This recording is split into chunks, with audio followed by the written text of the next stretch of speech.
All right, so last night, Joe Biden, for the first time, addressed a joint session of Congress, a very different look and feel, kind of an empty house by design. Joining us right now is our 10th District Representative, Lisa McClain. Good morning, Lisa.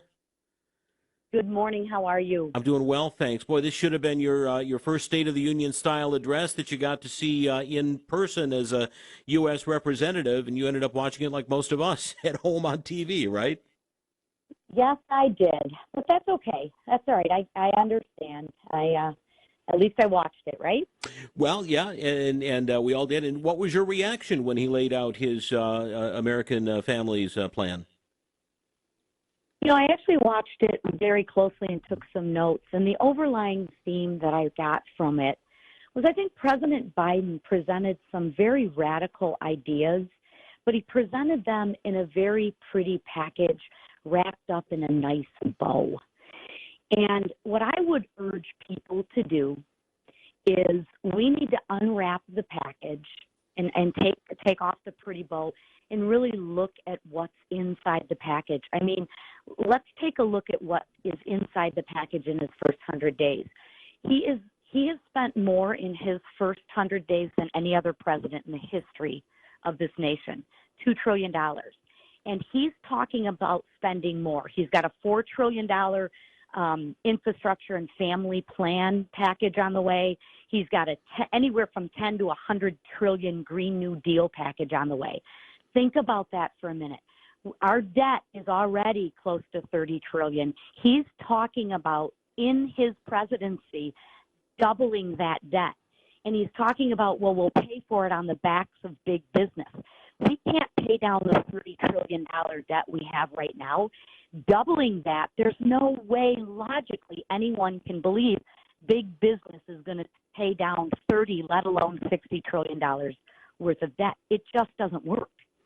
So what do you say to struggling families that hear about, 2 years of, community college paid for, better child care, an increased minimum wage, things that sound pretty good to most, I was going to say middle-class families or maybe formerly middle-class families who see their American dream beginning to slip away. What do you say to those folks that liked what they heard last night from the president? Listen, if you could tell me I'd get a new car and I didn't have to pay for it, and I could send my kids to college and I didn't have to pay for it, that all sounds good. But again, unwrap the package and look what's inside. Do you believe, Paul, that there really is a free lunch out there? Remember, the government produces nothing. The government cannot redistribute $1 that it has not first taken from somebody else. And I think that's very, very concerning. And I believe in people, and I believe in creating good paying jobs to give people a hand up, not a hand out. I mean, talk to the people in the 10th district. They're closing businesses because they can't find anyone to work because we're incenting people to stay home. We gotta provide jobs to give people an honest day's work for an honest day's pay, not dependence. Yeah. Well, about that honest day's pay, I mean, what can we do to increase wages, even here in the 10th district? I think go out and get people to work. And Paul, I see this when I'm out in my district. I have restaurants that won't do in-person dining because they can't find people to work. I have farmers who they're willing to pay a good wage, more than $15, but they can't find people to work. So our ladder is on the wrong wall. It's not the minimum wage that's the problem. It's getting people to work is the problem. Do you see any room for negotiation here? Obviously, the president has laid out a pretty aggressive plan, one that you and your fellow Republicans, have said is too much. Is there anything in this plan that you see as something that maybe could be beneficial? Yes. Let me start with yes. And here again, I think our actions need to match our words. Is President Biden has called for unity.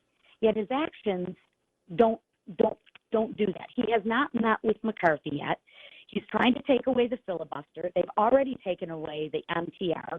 I mean, I've written President Biden a letter imploring him, begging him. I did a press conference up with our farmers on, listen, this capital gains tax, or step up and pay this tax, the repeal of that, is going to devastate our farmers. Please, let's work together to find solutions. I actually wrote him a letter. To say, hey, I'm ready, willing to work with you. I know we're not going to find a perfect solution, but let's work with us. He hasn't worked with one Democrat. Okay, you don't want to work with me. Maybe I'm a freshman, but I have some good ideas. I haven't even got a response or an acknowledgement from his office. So I will tell you, I stand ready, willing, and able to work with anyone on these issues. Unfortunately, Paul, I don't get a phone call. And I don't think many of my colleagues do either. So again, it sounds good, and it's in a really pretty package, but you got to open the package.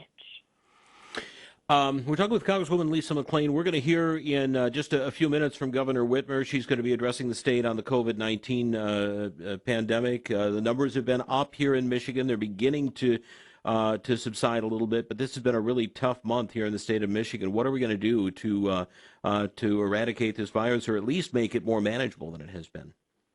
Well, I think we're starting to do that, Paul. So I think, yes, we were opened up.